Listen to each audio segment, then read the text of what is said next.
¿Qué tal, estudiantes del quinto grado de secundaria? Les habla el profesor Guzmán Berrocal y hoy vamos a ingresar a la experiencia de aprendizaje número 9, que tiene por nombre Peruanas y Peruanos. Nos comprometemos en la construcción de una sociedad más segura. El tema 1, estudiantes, de esta experiencia es: explicamos las alteraciones en las funciones de algunos sistemas humanos ante actos de inseguridad ciudadana. La competencia es: explica el mundo físico basándose en conocimientos sobre los seres vivos, materia y energía, biodiversidad, tierra y universo. Y el propósito de esta sesión es: explicamos las alteraciones en las funciones de algunos sistemas del ser humano. Esto nos permitirá fundamentar nuestras propuestas de acción para actuar de una forma adecuada ante un acto de inseguridad ciudadana. Muy bien, estudiantes, analizamos la siguiente situación significativa.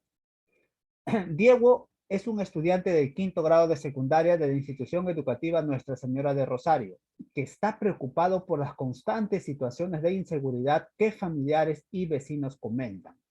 Él se pregunta si vivir con este tipo de situaciones se ha vuelto normal en el distrito, en la región y en el país, y si tendrá que conformarse con todo ello. También cuestiona las acciones de las autoridades que no logran contrarrestar este problema y hasta qué punto la organización de los vecinos puede ser efectiva. Por otro lado, está interesado en saber cuáles son las causas de la inseguridad ciudadana y el rol del Estado y de la sociedad ante ello.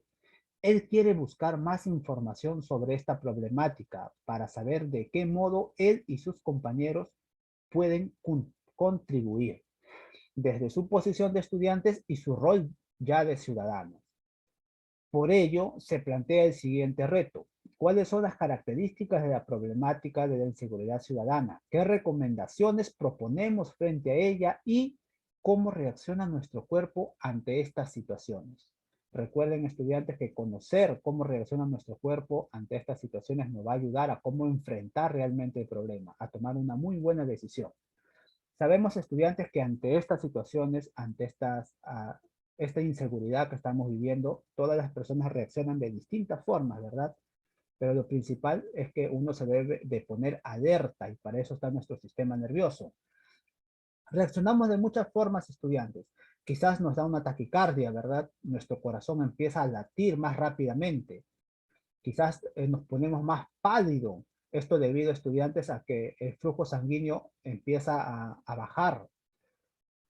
También, estudiantes, empezamos a sudar excesivamente, ¿verdad? Nuestras pupilas se dilatan. Es decir, estudiantes, nosotros vamos a sufrir diferentes características ante esta situación. Muy bien, estudiantes. Ahora, dialogamos en familia sobre la inseguridad ciudadana y los efectos que produce sobre las personas. ¿Qué efectos nos produce esto, estudiantes? Vamos a plantear las siguientes preguntas de reflexión. Primera pregunta, estudiantes. ¿Algunos de nuestros familiares han experimentado este tipo de situaciones? Ustedes van a colocar su respuesta. Por mi parte, estudiantes, yo he experimentado hasta 3 veces este tipo de situación. ¿Qué sensaciones creemos que han sentido? ¿Qué sensaciones, estudiantes? Algunas personas pueden sentir tristeza, se apenan mucho, hasta lloran, ¿verdad? Otras no. Ira, impotencia, miedo. Algunas personas se quedan paralizadas. Algunas personas aumentan su temperatura. Ahí, estudiantes, van a colocar todas las sensaciones que han mencionado sus familiares. ¿Qué órganos humanos crees que presentaron mayor actividad? Por ejemplo, estudiantes, el órgano mayor es el corazón, ¿verdad? Porque automáticamente nuestro corazón empieza a latir más rápido. Va a haber más palpitaciones. También otro órgano que va a actuar ahí es el cerebro, ¿verdad? E incluso también, estudiantes, nuestros músculos, nuestros pulmones, quizás empecemos a respirar más rápido. Entonces ahí ustedes van a colocar, estudiantes, qué órganos creen ustedes que presentan mayor actividad ante esta situación. ¿Qué sistemas humanos creemos que interactúan ante una situación de peligro? Son 3 sistemas principales, estudiantes. El sistema nervioso, que ya sabemos, ¿verdad?, que es el encargado de llevar esta información al cerebro y regresarla para saber cómo actuar. También, estudiantes, como observamos aquí el corazón, otro sistema es el sistema circulatorio. Y otro sistema principal es ustedes van a agregar ahí estudiantes, de los tres sistemas principales ya he mencionado dos, sistema nervioso y circulatorio. ¿Cuál es el otro sistema principal que actúa frente a estas situaciones? Es un sistema de estudiantes encargados de producir diferentes tipos de hormonas. Seguimos, estudiantes.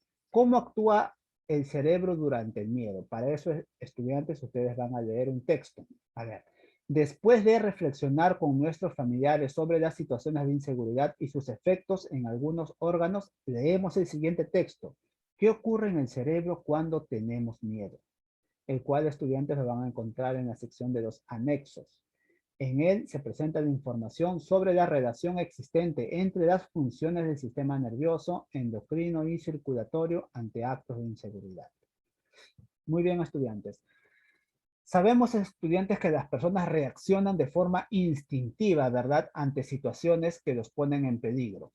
Cuando hablamos de forma instintiva, estudiantes, reaccionamos quizás sin procesar la información, ¿verdad?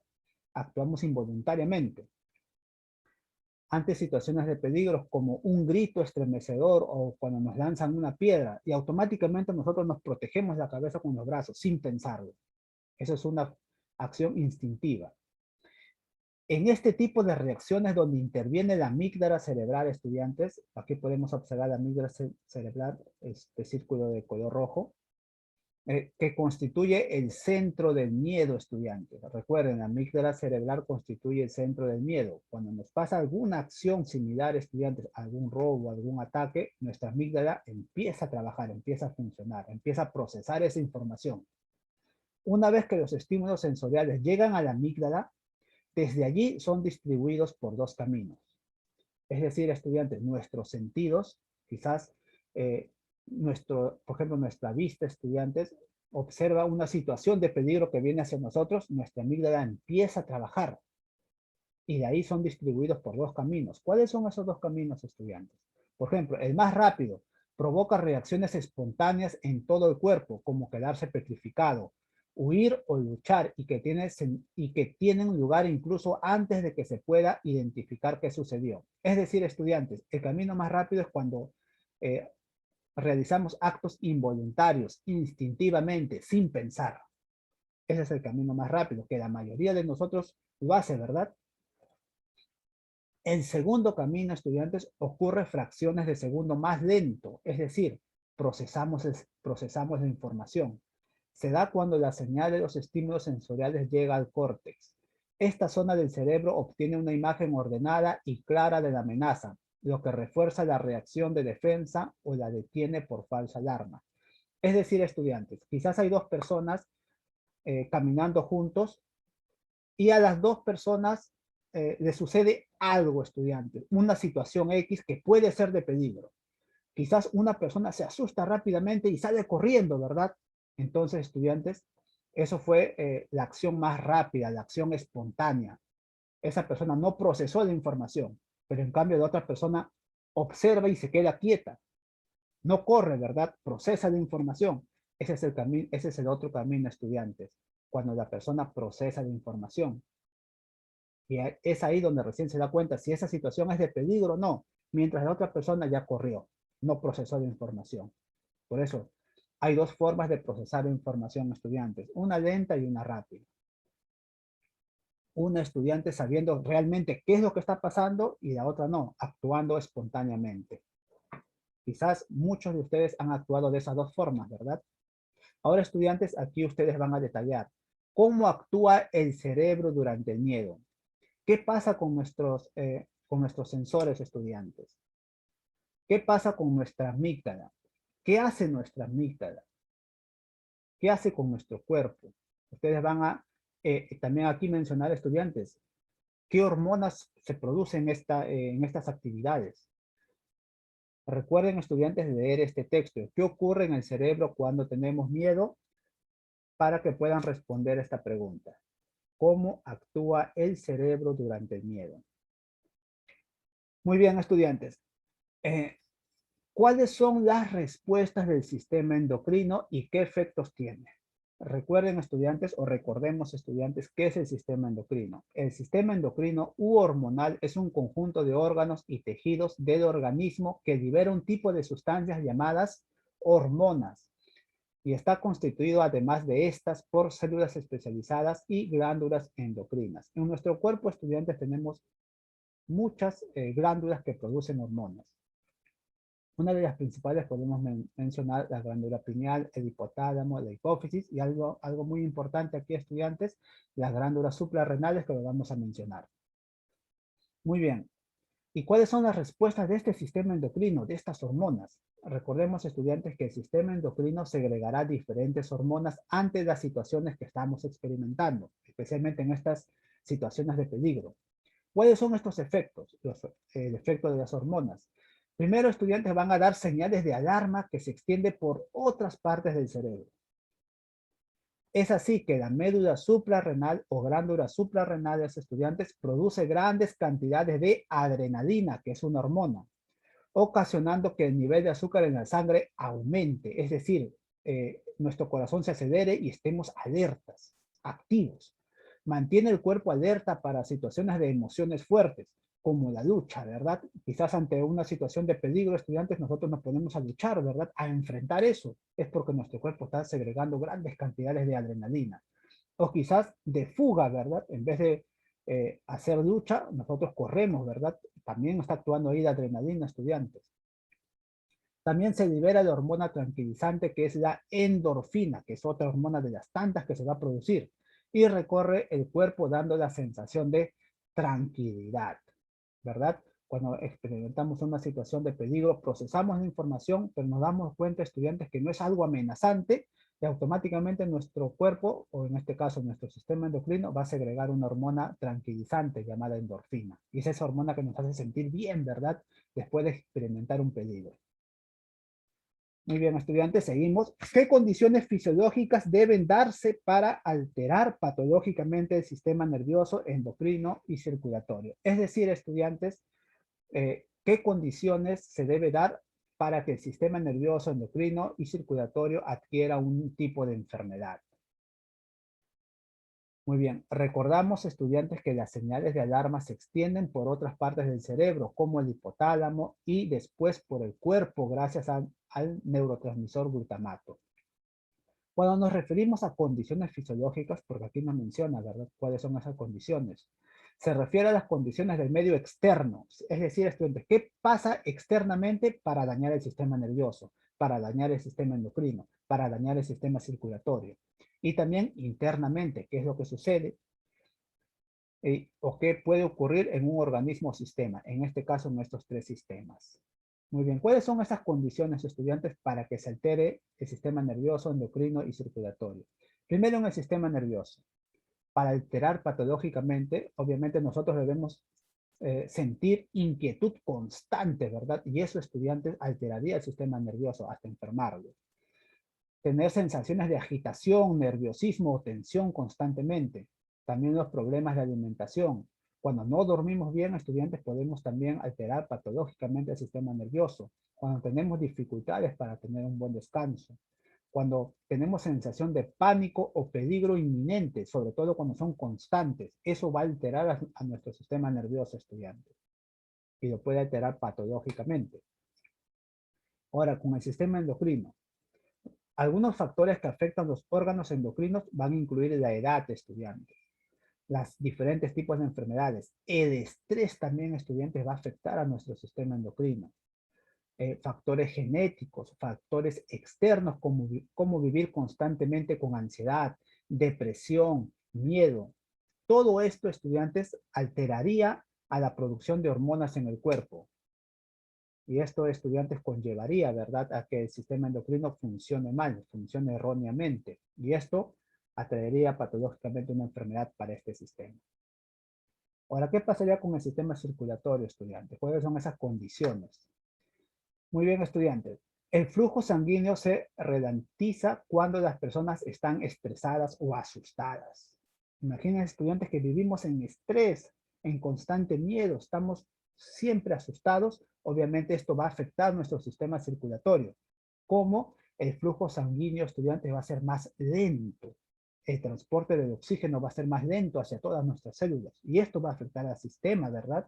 Esto va a afectar a nuestras células, produciendo algún tipo de enfermedad.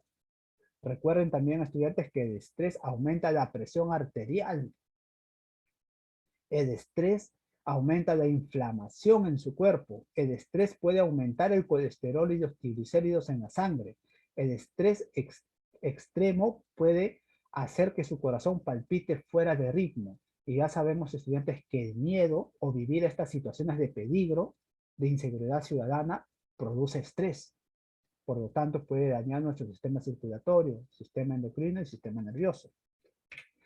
Seguimos, estudiantes. A partir de lo leído y la pregunta anterior, organiza información sobre la participación del sistema nervioso, endocrino y circulatorio ante una situación de peligro. Para ello elaboramos un organizador gráfico. Imagínense, estudiantes, que hemos experimentado una situación de peligro. ¿Cómo intervienen estos tres sistemas entre sí?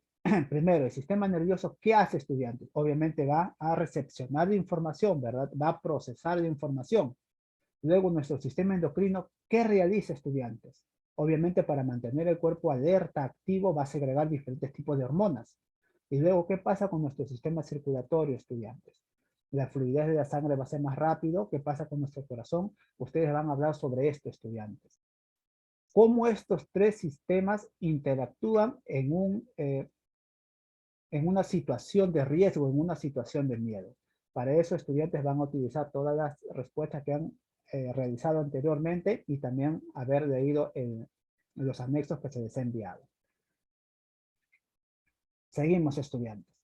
¿Cómo deberíamos actuar frente a un hecho delictivo? Ya sea que nos ocurra a nosotros o suceda frente a nosotros. Podemos pensar en optar por tener una forma de sentir o proceder que sea favorable, justa y por ende saludable para nosotros. Es decir, estudiantes, una acción positiva. Muy bien. Para esto, estudiantes, leemos el texto PNP. Brinda consejos ante situaciones de robo. ¿Qué consejos nos brinda la policía, estudiantes? El cual lo vamos a encontrar en la sección de los recursos de mi aprendizaje, es decir, en los anexos, estudiantes. En él se brinda sugerencias y recomendaciones formales de cómo debemos reaccionar ante un hecho de inseguridad ciudadana. Recuerden, estudiantes, acciones buenas, positivas, que no demanden nuestra integridad física. Muy bien, estudiantes, y seguimos con las preguntas. ¿Qué haríamos si nos asaltaran a nosotros, estudiantes? ¿Qué haríamos? Vamos a proponer dos acciones que nos permitan actuar de una forma adecuada ante actos de inseguridad ciudadana. Por ejemplo, acción 1, ustedes, ¿no? ¿Qué acciones pondrían? Si alguien les asalta, estudiantes, con un arma blanca, ustedes van a poner resistencia, van a luchar, van a pelear contra este delincuente. Recuerden colocar dos acciones favorables, estudiantes. Favorables que les permitan actuar de forma adecuada. Y por último, estudiantes, realizamos una infografía muy bien elaborada, la justificación y sustentación de cada una de nuestras respuestas, respuestas que hemos trabajado anteriormente. Por ejemplo, estudiantes, recuerden, estudiantes, que la infografía debe contener un título llamativo. ¿Cuál sería el título que pondrían, estudiantes? ¿Cómo actúan nuestros sistemas ante el miedo, por ejemplo? Podría ser, o cómo actuar frente a un hecho delictivo. Ustedes van a colocar el título que desean. Recuerden que también deben poner un encabezado motivador, texto, imágenes o dibujos central, cuadros estadísticos y fuentes. Las fuentes es información de dónde lo han sacado. Ustedes van a colocar también las fuentes. Recuerden, estudiantes, elegir un tema muy interesante, realizar investigaciones, no solo quedar, estudiantes, con la información que se les ha enviado, pensar en un buen diseño y sobre todo, estudiantes, ser creativo y no copiar. Muy bien, el contenido de la infografía, estudiantes, ustedes van a sacar de todo el trabajo que hemos realizado. Ustedes en la infografía pueden colocar cómo actúa el miedo en el cerebro, qué sistemas intervienen, qué consejos pueden dar ante ante la seguridad ciudadana cuando están sufriendo un acto delictivo? ¿Qué consejos les pueden dar? Ustedes van a colocar todo lo aprendido, estudiantes, en su infografía. Muy bien, estudiantes, esto sería todo por la clase de esta semana. Conmigo ya nos estaremos viendo en el tema 2 de esta experiencia 9, estudiantes. Cuídense mucho.